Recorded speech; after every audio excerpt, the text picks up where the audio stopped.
To make a cap sleeve is very easy. You just need your fabric. A little bit of your fabric is fine.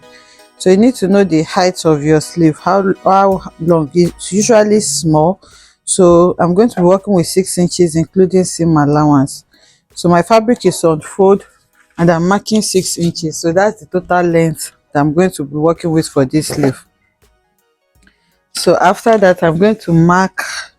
You can measure around your bicep area, but I'm just going to mark around 8 inches as the total width of the sleeve. Unfold as well, and then what you just need to do, this is going to be the shoulder, that's the head of the sleeve. I'm just going to create a curve just like this to meet this head, and then I'm going to grab my scissors and then cut this out.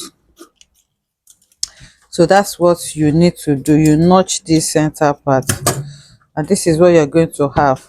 So I'm going to cut my lining exactly like this as well. If you are working with a lining, if you are not working with a lining, you just go ahead and then sew.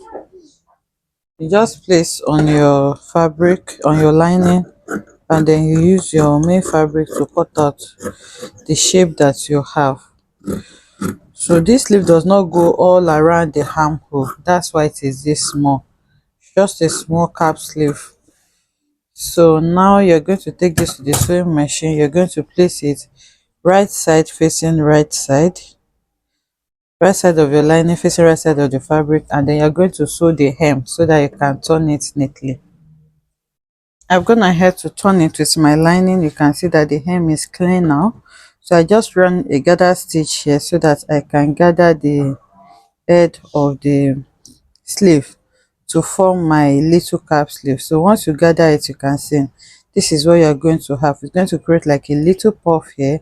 So if you want yours to be longer than this, you just need to increase your measurement. So you can see, like I said, the sleeve does not go all the way around the armhole. So this is the second sleeve. I'm going to do the same thing for the second sleeve as well. So once you gather it, it's going to form a puff like this, and you're going to have something like this. So now I'm going to bring the dress that I'm sewing this to. I already made my dress. So what I'm going to do now is to go ahead and join this to my dress.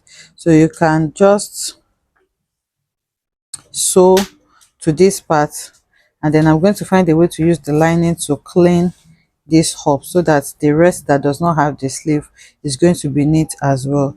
So you just pin this all around. Since the shoulder is notched, it's going to be easy for you to match it together with the shoulder, and then we're going to sew it around this part.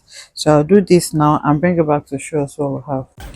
So I've gone ahead to sew the sleeve to my shoulder, and you can see I used my lining to turn it so that it can be neat like this, and then I turned the rest of the armhole where the sleeve is not covered as well. So you want it to be as neat as possible because it's a short sleeve.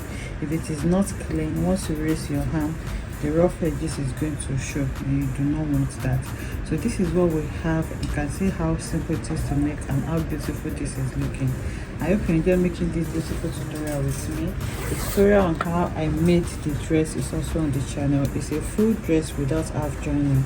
It's a bustier dress with inverted pleats. You can see the kissing pleats that we have there, and there is no half cut, so it's continuous from the dark line, as you can see. If you want to learn how I made this, it is already uploaded on the channel. You can go ahead and watch that as well.